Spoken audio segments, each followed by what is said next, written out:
Hello MP board class 10th के students, जैसा कि अभी आज आपका सामाजिक विज्ञान का पेपर था और ये सामाजिक विज्ञान का पेपर मेरे हाथ में है और आप सभी आंसर देखना चाहते होंगे तो मैं आप सभी के लिए लेकर आया हूं बिल्कुल दम करेक्ट 100% आंसर, जो कि देखें ध्यान से इस तरफ। सबसे पहले जिसके पास जो भी सेट हो उसमें ट्रू फॉल्स में देखें तो पहला औसत आय को राष्ट्रीय आय भी कहा जाता है, फॉल्स। ठीक है, सेकंड है ट्रू। फिर थर्ड, ब्राजील शहर में रियो डी जेनेरो प्रथम राष्ट्रीय पृथ्वी सम्मेलन हुआ था क्या, तो ट्रू। फिर उसके बाद लास्ट में आप देखेंगे जुडिशरी जो है वो मेन इंपॉर्टेंट रोल करता है, तो ट्रू।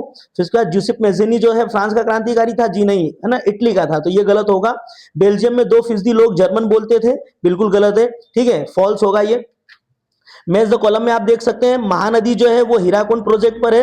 वंदे भारत जो है बंकिम चंद्र चट्टोपाध्याय ने लिखा है। कैपिटल ऑफ श्रीलंका जो है वो कोलंबो है। इसी तरह से इलेक्ट्रॉनिक कैपिटल जो है वो बेंगलुरु को बोला जाता है और वर्नाकुलर प्रेस एक्ट जो है 1878 में आया था।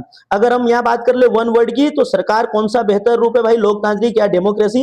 विश्व की सबसे लंबी राजमार्ग सुरंग का नाम क्या है, अटल टनल। ठीक है, प्रतिरक्षा और विदेशी मामले कौन सी सूची में आते हैं या फिर फॉरेन अफेयर्स, ये सब किसमें इंक्लूड होते हैं, तो यूनियन लिस्ट में। 1815 में वियना सम्मेलन की मेजबानी किसने की थी, ड्यूक मेटरनिक ने, ठीक है, जो कि ऑस्ट्रिया का मेन पर्सन था।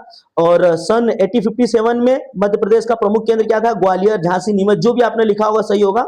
और मानव विकास सूचकांक कौन सी संस्था जारी करता है, तो यूएनडीपी। फिर उसके बाद आप देख सकते हैं कि खाजा नायक प्रतिदिन सूर्य पूजा करने कहाँ जाया करता था, तो नदी के किनारे, ठीक है, टू द रिवर बैंक। उसके बाद आप देख सकते हैं नेक्स्ट की जापान की पुरानी 1860 ईस्वी में छपी पुस्तक कौन सी है, डायमंड सूत्र। डायमंड सूत्र है। और भारत का पहला राज्य जिसने राज्य भर के सभी छत है ना घरों में छत पर वर्षा संचयन किया है, तो तमिलनाडु। ठीक है, उसके बाद आप देखेंगे कि निम्न में से कौन सी एक प्रक्रिया प्राथमिक क्षेत्र में आती है, तो मछली पकड़ना, बाकी सभी अलग सेक्टर में आ जाते हैं।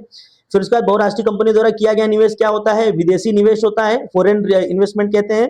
और लैंगिक विभाजन का अभिप्राय क्या है, मतलब कि जेंडर डिवीजन क्या होता है, तो समाज द्वारा स्त्री और पुरुष की दी गई असमान भूमिकाएं। ठीक है, इसी के साथ हम आगे बढ़े तो आप देखेंगे आपका फिल इन द ब्लैंक्स होगा। फिल इन द ब्लैंक्स सबसे पहला भारत का भौगोलिक क्षेत्रफल क्या है, तो 3.21 मिलियन, ठीक है, स्क्वायर किलोमीटर। कांडला का जो है पोर्ट है उसे क्या बोला, किस नाम जाना जाता है, दीनदयाल पोर्ट के नाम जाना जाता है। ठीक है, निर्धन परिवार की ऋण की अधिकांश जरूरतें, मतलब जो पुअर फैमिली होते हैं, ठीक है, उनके पास अधिकतर कहाँ सारी चीजें आती है, तो इनफॉर्मल सेक्टर से आती है, सोर्सेस से आती हैं। स्मिथ फील्ड में लंदन का सबसे पुराना बाजार कौन सा है, पोल्ट्री एंड मीट बाजार था। और नारी शक्ति जो है, मतलब नारी शक्ति वंदन अभियान, ये कब लॉन्च किया गया, 2023 में।